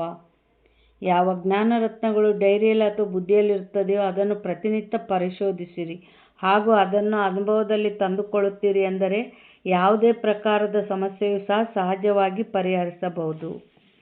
ಅಂದರೆ ಅನುಭವದಲ್ಲಿ ಬಂದಾಗ ಅದು ಸಂಸ್ಕಾರದಲ್ಲಿ ಕೂಡ್ತತೆ. ಈ ನಮ್ಮ ಜೊತೆಗೆ ಯಾವಾಗಲೂ ಸಂಸ್ಕಾರದಾಗ ಇದ್ದದ್ದು ಯಾವಾಗಲೂ ನಮ್ಮ ಜೊತೆಗೆ ಬರೋದು. ಮತ್ತು ಜನ್ಮ ನಮ್ಮ ಜೊತೆಗೆ ಬರೋದು ಸಂಸ್ಕಾರದಲ್ಲಿ ಇರೋದು. ಆದರೆ ಸಂಸ್ಕಾರದಲ್ಲಿ ಕೂಡಬೇಕಂದ್ರೆ ಅದನ್ನು ಅನುಭವದಲ್ಲಿ ತಂದ್ಕೋಬೇಕು ಅಂತಾರೆ ಬಾಬಾ. ಎಂದಿಗೂ ಸಹ ಸಮಸ್ಯೆಗಳೆಂಬ ಕಲ್ಲುಗಳನ್ನು ವ್ಯರ್ಥ ಸಂಕಲ್ಪಗಳೆಂಬ ಸುತ್ತಿಗೆಯಿಂದ ಒಡೆಯುವುದರಲ್ಲೇ ಸಮಯವನ್ನು ಕಳೆಯಬಾರದು. ಡ್ರಾಮಾ ಶಬ್ದದ ಸ್ಮೃತಿಯಿಂದ ಮೇಲ್ಜಿಗಿದು ಮುಂದೆ ಸಾಗಿರಿ. ಅಂದರೆ ಇವಾಗ ಯಾರು ಏನಾದರೂ ಅಂದರು, ಅಯ್ಯೋ ನಾನೇನು ಅಂದಿದ್ದಿಲ್ಲ, ಇವ್ರು ಯಾಕೆ ಹಿಂಗಂದ್ರು ಅಂತೇಳಿ ಅವ್ರ ಹತ್ರ ಜಗಳ ಮಾಡೋದು, ಅವ್ರು ಅದನ್ನೇ ಇನ್ನೊಬ್ರ ಹತ್ರ ಚರ್ಚೆ ಮಾಡ್ಕೊಂತ ಕೂಡೋದು, ಇದೆಲ್ಲ ಏನು ವ್ಯರ್ಥದ ಸುತ್ತಿಗೆಯಿಂದ ಒಡೆದಂತೆ. ಅಲ್ಲೇನು ಮಾಡಬೇಕು, ಡ್ರಾಮಾ. ಯಾವ ಜನ್ಮದಾಗೂ ಡ್ರಾಮಾದಾಗ ಹಿಂಗೆ ಆಗೋದೈತೆ, ಆಯಿತು, ಪುಲಿ ಸ್ಟಾಪ್ ಇಡೋದು, ಮುಂದಕ್ಕೆ ಹೋಗೋದು. ವ್ಯರ್ಥ ಮಾತುಗಳಲ್ಲಿ ಹೋಗಬಾರ್ದು ಅಂತಾರೆ ಬಾಬಾ. ಅನಂತರ ಈ ಹಳೆಯ ಸಂಸ್ಕಾರಗಳು ತಮ್ಮ ದಾಸನಾಗಿ ಬಿಡುತ್ತವೆ. ಅಂದರೆ ಇವಾಗ ಕೋಳಿ ತಿಪ್ಪೆನ ಕೆದರಿದಂಗೆಲ್ಲ ಹುಳ ಬರ್ತಾವಾಗಲಿ, ಅದರ ಮುತ್ತು ರತ್ನ ಬರಲ್ಲ. ಈ ಕಲಿಯುಗದ ಕೊಕ್ಕರಗಳ ಮಧ್ಯೆ ಇದ್ದೀವಿ ನಾವು. ಇಲ್ಲಿ ಇಂಥವೇ ಇರ್ತಾವೆ. ನಾವೇನು ಬಿಂದು ಇಟ್ಟು ಮುಂದುವರಿಯೋದು ಕಲಿಬೇಕು. ಆದರೆ ಅದಕ್ಕೆ ಮೊದಲು ಚಕ್ರವರ್ತಿಯಾಗಿರಿ, ಸಿಂಹಾಸನಾಧೀಶರು ಆಗಬೇಕು. ಸ್ಲೋಗನ್: ಪ್ರತಿಯೊಬ್ಬರಿಗೂ ಗೌರವ ಕೊಡುವುದೇ ಗೌರವವನ್ನು ಪ್ರಾಪ್ತಿ ಮಾಡಿಕೊಳ್ಳುವುದಾಗಿದೆ. ಗಿವ್ ರೆಸ್ಪೆಕ್ಟ್, ಟೇಕ್ ರೆಸ್ಪೆಕ್ಟ್ ಅಂತಾರಲ್ಲ. ಫಸ್ಟ್ ನಾವು ಗೌರವ ಕೊಟ್ಟಿವಂದರೆ ಅವರಿಂದ ನಮಗೆ ಗೌರವ ಸಿಗ್ತದೆ. ಅವ್ಯಕ್ತ ಸೂಚನೆಗಳು: ಜೀವನ ಬಂಧನ ಇರುವ ಕಡೆ ಜೀವನ್ಮುಕ್ತಿಯ ಅನುಭವ ಇರುತ್ತದೆ. ಅಂದರೆ ಈ ಸಂಗಮ ಯುಗದಾಗ ಇಲ್ಲಿ ನಮಗೆ ದುಃಖನೂ ಐತಲ್ಲ, ಆ ಸುಖದ ಬೆಲೆ ಗೊತ್ತಿರ್ತತೆ. ಸತ್ಯುಗದಾಗ ದುಃಖ ಅನ್ನೋದೇ ಗೊತ್ತಿಲ್ಲಲ್ಲ, ಅಲ್ಲಿ ಜೀವನ್ಮುಕ್ತಿಯ ಸುಖ ಅಲ್ಲಿ ಆಗೋದಿಲ್ಲ. ಇಲ್ಲಿ ಅದರ ಅನುಭವ ಮಾಡಬೇಕು ಅಂತ ಹೇಳ್ತಾರೆ ಬಾಬಾ. ಅಲ್ಲಿ ಸತ್ಯುಗದಲ್ಲಿ ಜೀವನ ಬಂಧನ ಅನ್ನುವುದೇ ಇರುವುದಿಲ್ಲ. ಅಲ್ಲಿ ಕೇವಲ ಪ್ರಾರಬ್ಧವಷ್ಟೇ ಇರುತ್ತದೆ. ಮುಕ್ತಿಧಾಮದ ಮುಕ್ತಿಯ ಅನುಭವವು ಅಲ್ಲಿ ಸಿಗುವುದಿಲ್ಲ. ಅದನ್ನು ಈಗ ಸಂಗಮಯುಗದಲ್ಲೇ ಅನುಭವಿಸಬೇಕು. ಅಂದರೆ ಜೀವನ ಬಂಧನದಲ್ಲೇ ಯಾವುದು? ದೇಹದಿಂದ ಕಾಯಿಲೆಗಳ ಬಂಧನ, ಸಂಬಂಧಗಳಿಂದ ದುಃಖ ಬಂಧನ, ವಸ್ತುಗಳಲ್ಲಿ ಅಪ್ರಾಪ್ತಿಯ ಬಂಧನ. ಈಗ ನಾವು ಚೆನ್ನಾಗಿ ಯೋಗ ಮಾಡ್ದಂಗೆಲ್ಲ, ಕರ್ಮ ಸುಟ್ಟಂಗೆಲ್ಲ ಎಲ್ಲ ಬಂಧನಗಳು ಮುಕ್ತ ಆಗ್ತವೆ. ಇಲ್ಲಿ ಅನುಭವಿಸ್ಬೇಕು. ಸತ್ಯುಗದಾಗ ಎಲ್ಲ ಬಂಧನ ಹೋಗಿ ಇರಲ್ಲ. ಬಟ್ ಇದನ್ನು ತಂದೆಯಿಂದ ಪಡೆದಿವಿ ಅನ್ನೋ ಖುಷಿ ಇರಲ್ಲ. ಇಲ್ಲಿ ಅದನ್ನು ಅನುಭವಿಸ್ಬೇಕು ಅಂತ ಹೇಳ್ತಾರೆ ಬಾಬಾ. ನೀವು ಈಗಾಗಲೇ ಆಸ್ತಿ ಹಕ್ಕುದಾರರಾಗಿದ್ದೀರಿ, ಈಗ ಅದನ್ನು ಜೀವನದಲ್ಲಿ ಧರಿಸಿ ಸಂಪೂರ್ಣ ಲಾಭ ಪಡೆದುಕೊಳ್ಳಿ. ಒಳ್ಳೆಯದು. ಓಂ ಶಾಂತಿ.